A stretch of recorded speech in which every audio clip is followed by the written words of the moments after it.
Hey, welcome to the Center of the Saint. I'm Melissa Bell. And I'm Allison Kane. Today we are talking about dysfunctional holidays, baby. Woo! Now, does anybody else have any of those? I thought I was the only one.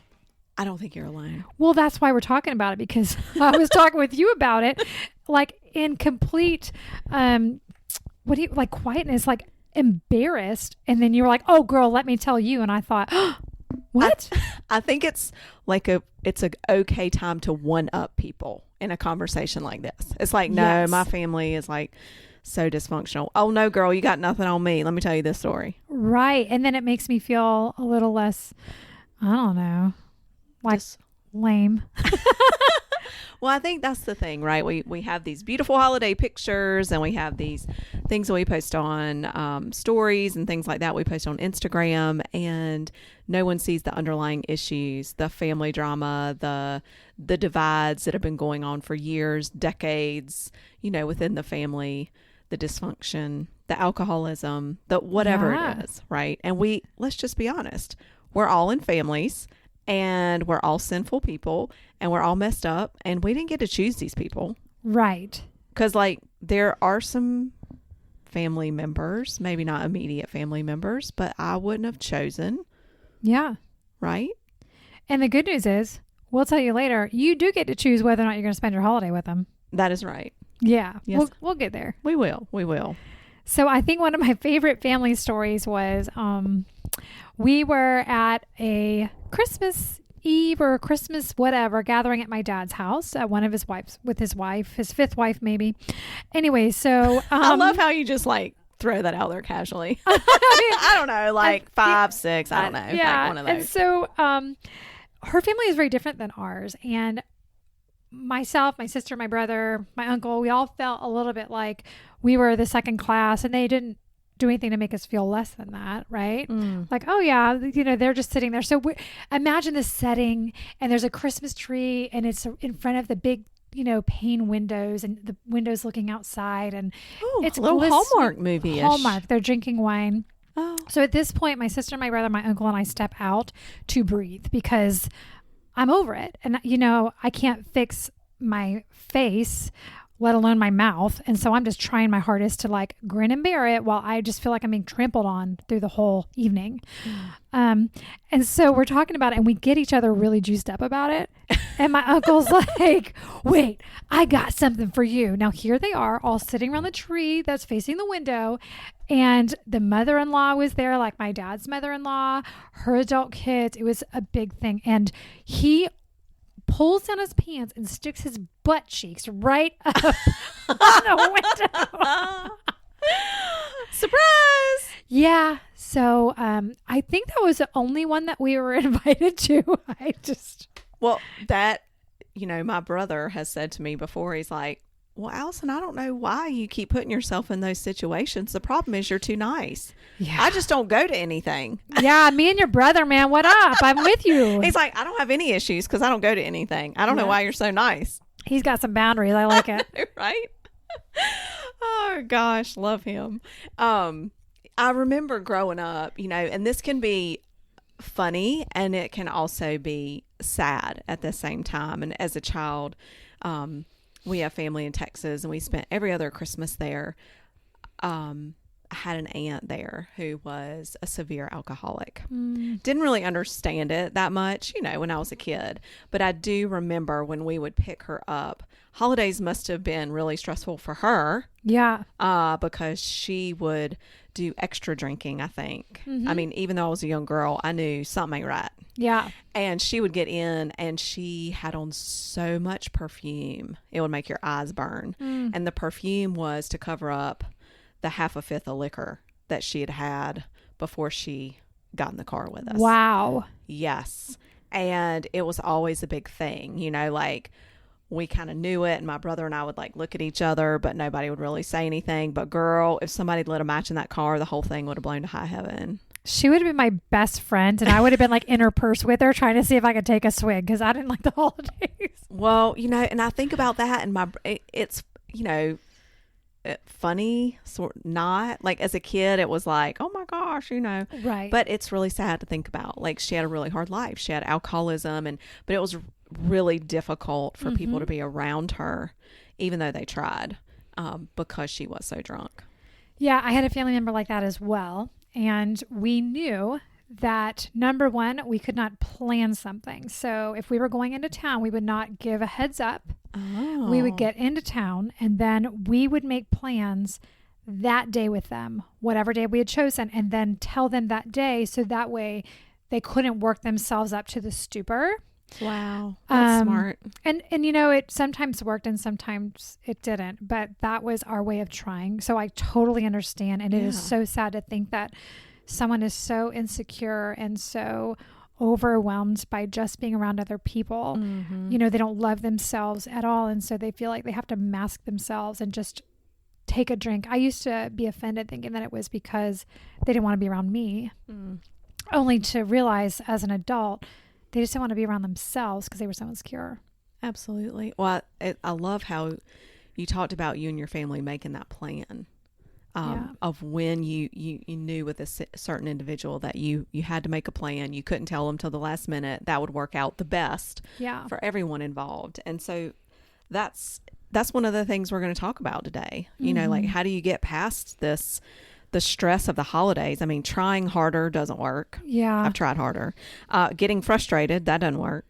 Try that. That just gets everybody all in a fluff. Being nicer doesn't work either.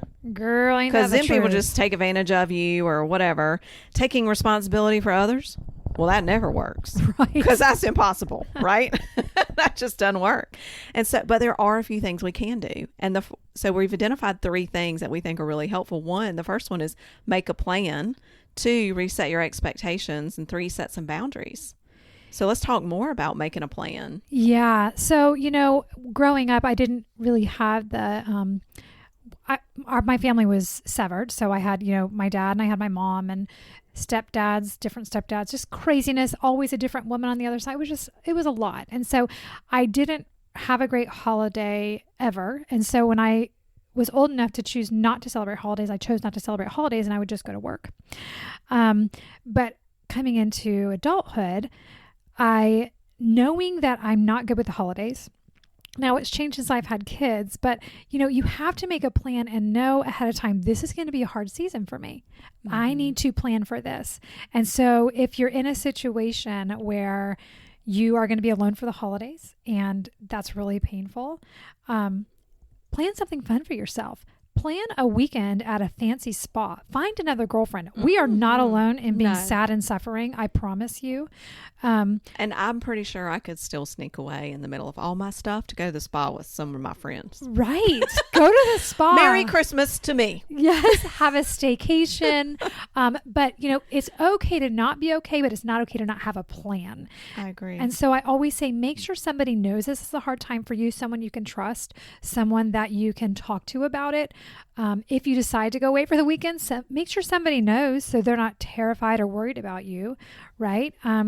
You could plan a movie night. There's just so many things to do. You probably have 10 friends that would say, hey, just come to our house. Right. I love having extra people. Yes, she does. Come on now. Come be at my house for Christmas. Come to Thanksgiving at my house. There's always a seat at the table, especially if you like oysters. And make sure you avoid your triggers during that time. So social media, Mother's Day is a really hard one for me. I turn my social media off and I don't look.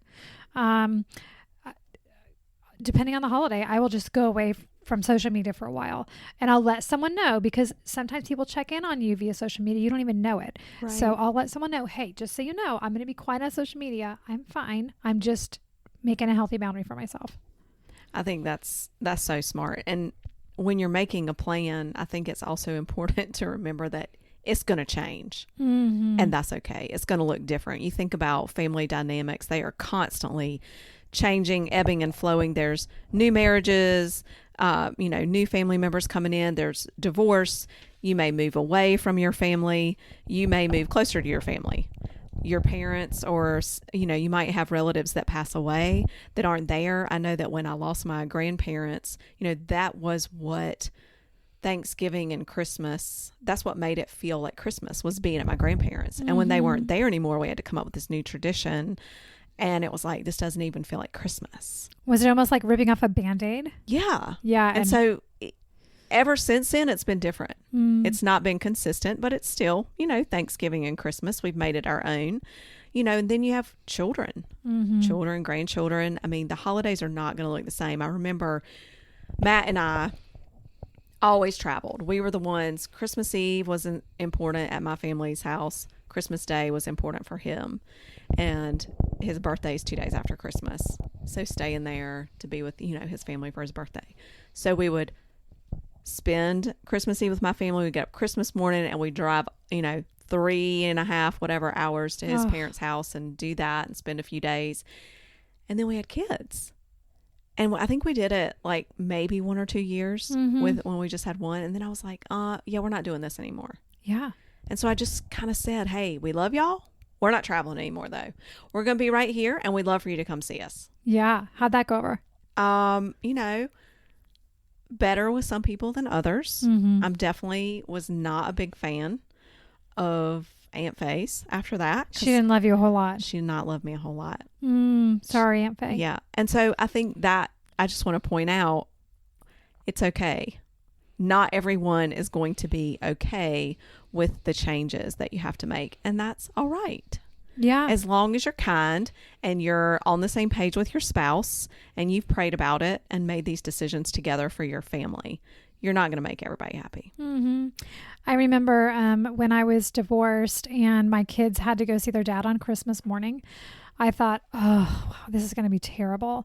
And so I had a girlfriend and we made plans, and we would buy tons of junk food and movies and drinks, and we would just like hang out at the house and eat a lot of bad food and like just be together. Yes. And it was very refreshing, honestly. So yeah, it took your mind. You were with a friend, took your mind off. Yeah. Your kids not being there. Yeah. Oh, and we had like plans to watch all these movies. I was asleep by 9, but I tried. You sound like me. Yes, making that plan is very important. And another thing I think is I reset my expectations for what the holiday was going to look like. Right. And so also not on social media. I don't want to see you with your kids opening. Not that I have a problem with that, but for me, it was going to feel terrible. And I was going to feel like a terrible mom for that. Right. And so I reset my expectations when that started. But I think resetting your expectations, the first thing you have to do is identify where your expectations are coming from. So I don't know about you, but Hallmark is on my TV a lot at Christmas time. That's so realistic. Right. It's romantic. And the snow falls at just the right time. But it's not too cold, right? They never look cold. Oh, no, never. Gosh. Never. There's never like, their noses not running out because their noses are running because they're out in the cold when they're trying to kiss. It's just whipped cream from the hot cocoa on your nose. Let me get that for you. Yeah, right. That ain't real life, people. Yeah. And so I think it's important to see where your expectations are coming from and realize which ones are created by movies and magic, right? And, we don't want to say there aren't going to be a few Hallmark moments sprinkled in your holidays, because of course there will be, but it's not one big Hallmark movie. Yes, darn it. And remember, just because you've always done something doesn't mean you always should, right? Like Absolutely. We said, traditions can change. So when I met my husband, my current husband, they had traditions from like Christmas Eve morning, starting Christmas Eve morning all the way through Christmas night. I don't know. I mean, like super organized and planned out. Oh yeah. We eat this on Christmas Eve. We eat this on Christmas morning. We eat this at Christmas dinner, and we wrap Santa, or we don't wrap Santa, which I don't even know about that. Like that was hard for me to wrap my head around. And sometimes I still have to look at my husband and go, do we wrap Santa or do we not wrap Santa? I don't remember. And then they feed the reindeer, like dried oats and sprinkles, so many things. And don't even get me started, y'all, on that crazy elf on the shelf. Yeah. Lord. Piper. That's our elf on the shelf's name. Piper. So someone told me one of the funniest things. They said, just stick your elf in a canister and say he's in quarantine for 14 days. That is awesome. If you plan this out right. Yeah. The worst, if your kids are listening, you should turn this down for a minute. Okay. Shh. The worst was when you'd go to bed and I'd wake up in a hot sweats because I realized I had forgotten to, relocate Piper. And the kids always got up before I did and were looking. And so I would be like, oh, the snowstorm. I heard there was a snowstorm and I'm sure he could not see through the blizzard to make it back. So he just stayed here. Yeah. What? I'm so glad I have teenagers now and we don't have to do that. Oh my gosh. So, we have William, our youngest. And so we got an elf when our girls were 9 or 10, but I didn't know what it was about. I had no idea that it was a thing. I just thought, well, that's cute. And it sat on my mantle. He never moved? No, I didn't know it was supposed to move. And then the book came out and then social media, everyone's like, oh, my elf did this, my elf did that. And I was like, some people really put a lot of thought into it. And I'm so thankful for their ideas because I use them all. Oh, my elf has never done anything. He barely moves. Wow. You're so creative too. You could have really done some good stuff. I just can't. I'm imagining your elf on the shelf with a spilled liquor bottle on the counter. Right. I'm not spilling my liquor. Yeah. Like what? You're crazy. So, when it comes to the holidays, I want to know what makes your anxiety rise, what makes your blood pressure rise. And that might be where you need to reset some expectations or set some firm boundaries, right? Mm-hmm. Absolutely. I think if you look at all the traditions and cramming everything in, when you merge families and you become husband and wife, whether it's, second marriage, first marriage, you can't squish everything from both families into all the holidays. I mean, let's be real. That would not be fun if we took everything my family did, everything Matt's family did. Right. So one of the great things is taking one favorite activity or tradition from your family, one from your spouses, and then adding one that you created that you and your family decide is important to you. Yeah. So we made up one at our house and it's called prank or crank caroling. I don't know what it is. So you just put the cell phone down and you gather around the table and then you call everyone on your phone list, right? Because I have family that's not nearby. Yeah. And then when they answer, you just start singing Christmas carols. It's like Christmas caroling, but not having to go to their house. I love it. That's great for this year too, since, Yes, you're welcome, guys. You that's don't the way have to wear a connect. mask. Yeah. That's how you can connect. when you go caroling now. Yeah. Well, self-care. Self-care is a big one when you're making a plan and you're looking at your expectations and you're beginning to talk about boundaries is our third one. Many times we feel guilty about this, but we set property lines around our physical property and even put up fences sometimes. And we need to set those same physical, mental, emotional, and spiritual boundaries to just help us distinguish what it should look like. And even Jesus did self-care. I want y'all to hear that. Even Jesus did self-care. Think about it. He would often sneak away and pray and recharge. He would get away from the crowd, from his closest friends and family, and spend time alone with the Lord. But I think one of the things, especially as women, we worry, can I set boundaries and limits and still be loving? Yes, ma'am. Yes, you can. That's exactly right. God does it with us all the time. Right. Loving parents set boundaries. Does God answer all your prayers? Thankfully, no. Yeah. Word. Same for me. There are some I do think are still a really good idea, and I wish he would hop on those. Right. Right. He doesn't. And God loves us, but he's not afraid to say no when he needs to say no. Yeah. When it's healthy. And we ask ourselves, what is a legitimate boundary? Well, one that keeps you safe emotionally, physically, spiritually, and mentally. We're not talking about being selfish, because there are some things that God is going to call you to step out of your comfort zone, to love on someone at a particular time. Mm-hmm. But there are those that we know, who those people are, and those times are where you need a legitimate boundary. Yeah. And if someone does get upset about your boundaries, kind of like your Aunt Faye, right? Right. I want you to think about this. Draw a circle around yourself, and that is the only person you can control. Okay? You only have control over yourself, your interactions, your reactions, your choices. And so if someone chooses to get upset about your boundaries, sorry about it. Right? And communication is key. Have open communication with your spouse and with, your immediate family that this is affecting. You don't have to tell everybody everything, but your spouse, number one, needs to know everything that you're planning on doing.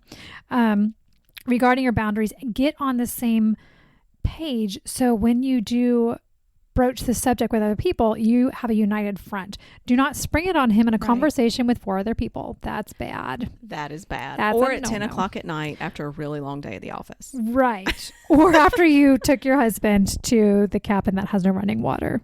Don't do that either. Definitely don't do that either. And then also start the conversation early. So starting a conversation. Not the day before Thanksgiving? Right. Yeah. Right. I think starting early. I even like to start the year before. Like, I think that's great. It's brilliant. Because you remember everything. And what worked and what didn't. Right. It's like after a conference, you always do a debrief right after a conference or an event to figure out, okay, what worked, what didn't work. Because we're not going to remember this in 6 months. Yeah. Or next time we do it, but we remember it right now. Yeah. So start it early. Get on the same page. Yeah. And when you start feeling guilty about setting these boundaries, just remember that rescuing someone is not loving them. Good parents don't allow their kids to misbehave without consequences, right? And we don't need to put ourselves in situations that aren't good. It's okay to set boundaries. And you don't want to do it selfishly, though. Right. And there's a way to distinguish. It's like, yes, I'm going to set up a healthy boundary because she does not have the same political beliefs that I do. And I just don't want to sit around and listen to her crap this Thanksgiving. That is not a healthy boundary. Right. Unless you're going to blow, unless she's maybe a worldwide wrestling person that you're going to get in a fight with. Maybe, because that would just like be saving you physically. But that would be selfish. A healthy boundary would be, hey, we're going to have Christmas, but no one's allowed to say politics. Right. If you say you get out. You still come, but you set a different boundary. Yeah. Exactly. We had Thanksgiving one year. We didn't serve alcohol. I made it a lunch instead of a dinner. You set what you need to do. Yeah. If you have someone that maybe comes to a family gathering and you're not comfortable having them in your home, have someone else host, and that way you and your spouse or you and your family can pop in and out on your own accord, and you're not stuck with that particular person. Alcohol can bring out the worst in people, foul mouths, too much touchy-feely. You just never know. That's right. And so it is super important that you set healthy boundaries for yourself and your kids, and you teach them that they are worth it, right? I agree. And when we're setting healthy boundaries, you're protecting God's investment. Mm-hmm. That would be you. That would be the things that He has called you to do this holiday season. Yeah. Whatever that is, to volunteer, to donate, to shop for people, to leave little packages on your neighbor's door, to send cards, handwritten notes, not just your picture with no note on it. I mean, spending more one-on-one time with your children, whatever it is that the Lord is calling you to do, setting the healthy boundaries creates that time and space. And we're women. Mm-hmm. We have a hard time saying no. Right. Let's be real. But even Jesus said no. He said no to Peter, who wanted him to avoid his destiny on the cross. I mean, Jesus called him a stumbling block. So we can say no to our friends. Jesus said no to his family when they claimed him as his own. So we can say no to our families. In Luke 23, Jesus said no to showing his great power and coming down off the cross as soldiers mocked him and he hung with criminals. So we can say no to those who mock us. He wasn't even ugly about it and didn't even head bob or anything. For real, I'd have been like, Father, can I just zap him real quick? Let me just send a lightning bolt out of my finger and just light it on fire right in front of him, please. I would have been my head would have been bobbling. I'm like, oh no, you didn't, See what you think in 3 days, bro. That's right. Jesus said no to the crowd. They were calling him to be king. And certainly that would have been way easier than dying on the death he did on the cross. So we can say no to those who are calling us into something we know we aren't called to do. Yeah. Whatever that is, if it's a responsibility, an activity, whatever. He even said no to religious leaders who warned him to stop alleging that he was the Son of God, even though he knew it would lead to his death. So we can even say no to those in church leadership. Doesn't that give you a lot of freedom? It does. I'm really good at saying no. I've practiced over the years. You have. And so you have a favorite thing, and we've talked about it before, because there are many people that they feel obligated, or there's lots of great stuff. We could do them all, and you're really good at it, and you have time in here, so why wouldn't you, right? But there is a way to gracefully bow out of things, and that would be out of the mouth of Allison. Normally I would, but this time I cannot. Yeah. And notice I didn't even have to say no.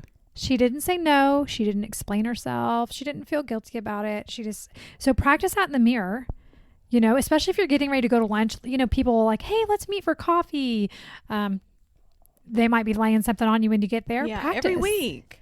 Yeah, practice it. Or they might have something they're going to try to do, you know, get you to do for them, right? So normally I would, but this time I can't. And done. Yeah. Let the awkward silence sit there. We don't need to give everybody an explanation. We don't need to say yes to everything.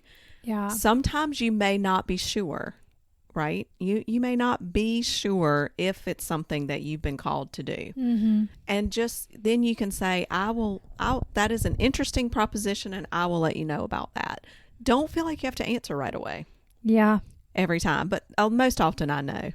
Yeah. Like your gut. I'm like, no, now I just say no. Now I've practiced it for so many years. I know that I've said it to you before. I love it when you say no. And It makes me so happy. I'm like, no, not doing that. And you're like, okay, I appreciate that. Yeah, because, you know, I have all these great ideas, but I have 5 million great ideas, and that's exhausting. I love you for your 5,000 great ideas. Right? So there's important things that we can do to prepare ourselves for the holiday, right? Yeah. I carve out time every morning to sit with God. And so I am looking for joy to find in every day. So this season, it gets dark early. Oh, it's cold. It's not cold right now, thank you, but thankfully, but it gets freezing cold and I can't stand the cold. It gets to my bones and I cannot stand the darkness. So what do? I know this is going to be a hard day. It's raining all day. Light some candles, put some music on, take time to meditate, like take time to do some yoga. Just starting my morning with some gratitude. God, thank you for waking me up today. God, thank you that I have this warm coffee. And, you know, because they say, what you look for is what you will find. Absolutely. I do agree with that. Right. And so last year I did a joyful journey. I think I did 25 days of joy. I also think like mental health is at a high at this point. You know, not only the triggers of the holidays, but the triggers of COVID, and we're all coming out of whatever. Yes. We're not even out of it. Like we just got put back in timeout. Right. I do feel like I'm in timeout. That's such a great way to express it. Yes. Yeah, like I didn't even hardly get out yet, and you put me back in timeout. Seriously. So seek a counselor. It is okay to not be okay, but make a plan. Seek a counselor, right? If exercise is the way you get your aggression out, go for a run. Figure out, oh wait, I don't have a gym membership. Get a gym membership. I can't afford a gym membership. Find something you can do at home because it's going to get cold out and you won't be able to exercise, and you've got to exercise it. That is how you release your stress. It's so true. And then find a good buddy. Somebody that you can be real with, that knows your story, knows enough to just understand you, where you're coming from, will listen to you.